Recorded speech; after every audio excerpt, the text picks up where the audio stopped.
if you're looking for massages, there's some excellent therapeutic devices available, but most are a waste of money. You'll get very little benefit from and possibly even hurt yourself with.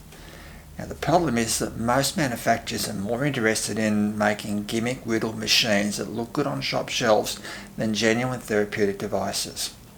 And that's what a team of UK university researchers found a few years back when they got panels of professionals such as physiotherapists and neurologists to test them, and what I found when I was looking for something I could recommend for my patients. Now, if anything, it's a lot worse now. Now, with the popularity of massage guns, there's thousands of factories with no interest at all in making genuine therapeutic devices trying to cash in. Now, you've also got marketers that bend the truth and a proliferation of websites and YouTube channels who will tell you anything is good just to get an affiliate commission. Now, if you're after a massager, this is what you got stacked against you. So, in this video, I'll be sharing you what you need to look for in a genuine therapeutic device, and of course what you need to avoid. Now, it sounds obvious, but with a vibrating massager, it's the vibrations that have the therapeutic effects. Now, I'll link a video with more about that, but the take-home message is by far the most important thing for a massager is its ability to deliver good amounts of therapeutic vibrations. Now, to do that, good machines will use a technology that you'll probably be familiar with. Now, this is a vibrating compactor, often called a whacker plate. Now, they have a plate on the bottom that goes up and down, sending in huge amounts of vibrations deep into the ground. Now, looking at some examples of effective vibrating massages, we see they have a similar plate that goes up and down. And for therapeutic massages to send in strong vibrations, that should be around 4 to 5 millimeters. Now, if it's less than that, it'll just buzz the surface, while more, and it will just bounce around uncontrollably, possibly doing damage. Now, this is one we had built. You can see the vibrating pad, and if you look at it running side on, you'll see it goes up and down around 5 millimeters. Now, for comparison, this is a machine my factory sent me to have a look at. Now, like most similar machines, it came with a cheap plasticky gimmicky heads that are next to useless, so I glued on a decent head from one of our massages, but when you use it, it feels like it's not doing much. You need to press in to help.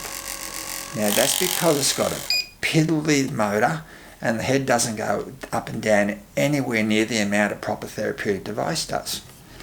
Now, for lowest vibrations that have the therapeutic effects, a lot of machines will try and combine it with a bit of conventional massage. Now, what we find is this has very little benefits, if any at all, but dramatically reduces the amount of benefits from the vibrations. Now, let's have a look at this in practice. Now, this machine is simply not physically capable of delivering anywhere near the decent amount of therapeutic vibrations, so the manufacturers add heads like these that you can push in and feel like they're doing something. Now, the reality is a bit of pressing or rubbing with one of these is not going to add anything worthwhile. Now, massage guns or percussion massages go one step further. Now, their marketing gimmick is that they drive heads in your muscle and add the benefits of conventional massage.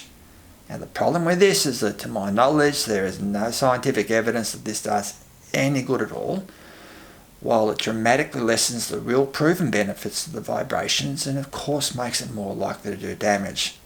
Now, the easy way to explain this is by looking at this diagram.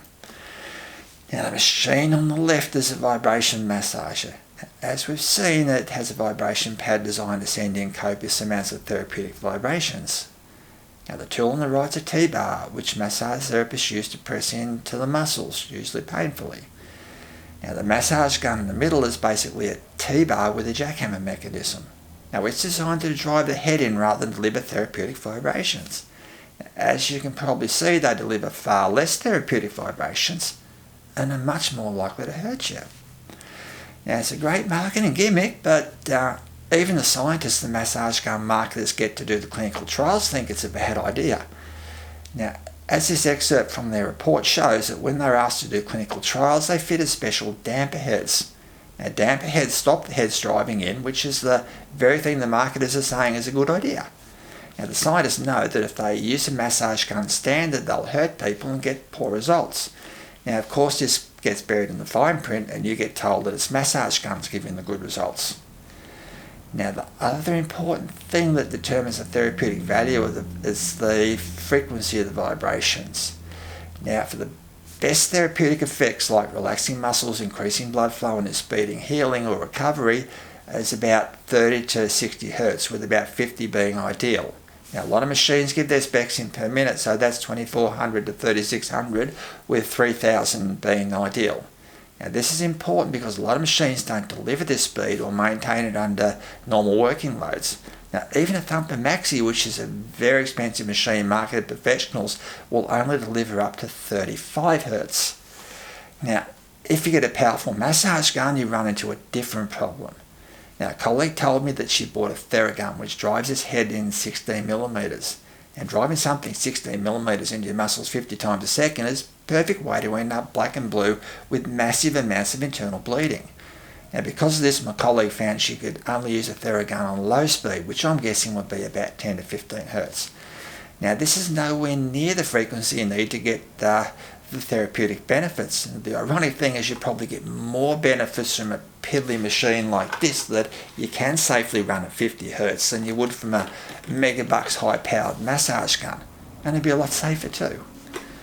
So, by far the most important thing in the massager is the business end and the therapeutic vibrations it can deliver. Now, the next important thing is you need to be able to apply it to all parts of your body that need it. Now, if we look at these machines, they deliver excellent therapeutic vibrations, but they're designed for professionals like myself to use on patients, not for self-use. Now, to do that, you need a proper handle.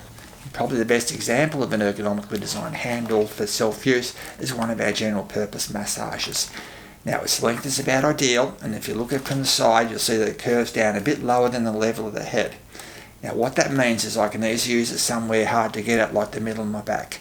Now, as you can see, my arm's sitting relaxed by my side and I'm not having to reach or strain. Now, contrast this with the machine that the factory sent me. Now, its handle is shorter and doesn't curve down as far, and the head pokes out a long way. Now, to reach the same spot, I have to reach up with my arm a lot higher and strain. Now, another thing you may have noticed on our machine is that it has a ball at the end of the handle. Now, that stops your hand sliding through, so you only need a very loose grip. Now, with your arm relaxed in position and loose grip, means that you can do a decent massage and not feel fatigued. Now, as a bonus, if you get one of our quad head massages, it has the decent handle, but because the business end is larger and flatter, you can easily use it like a chair or a cushion massager. Now, I stick mine behind me on the chair each morning. Now, the worst machines for self-use would have to be a massage gun. Now, like real guns, they need to be pointed directly into your muscle to work properly, so I think you see that you'll need to be Inspector Gadget to use them effectively anywhere other than the front of your body where you can easily reach. Now, they're the things you need to look at in a massager. Now, a very quick look at the gimmicks that you don't need. Now, a lot of the machines come with an assortment of cheap plastic heads that serve no useful purpose. Now, another thing is the buttons and lights and lots of speed settings. While not exactly harmful, they're just another thing that can break, and you're better off with an on and off switch and a simple variable speed control like you'll find in any quality power tool. It'll be much more reliable and give you any speed you want. Now, in case you haven't picked it up, each time I need a good example, I use one of our machines. Now, back when I couldn't find anything decent for my patients, I had my own build. Now, all I was interested in is having something that was economical, strong and reliable, easy to use and does a great job. Now, they're exactly what our patients and my colleagues' patients needed. Now, you can get one directly through our website, but most go to colleagues who use them themselves and have their patients use them. Now, for more info, please see our website. Now, the other thing that's very important to me is that people who use our machines get the most benefits possible. Now, these machines do a great job, but they're still only a tool and it's only as good as the person using them. Now, that's why on our YouTube channel and website you'll find a huge amount of info on using our machines and treating the various conditions they can be used for.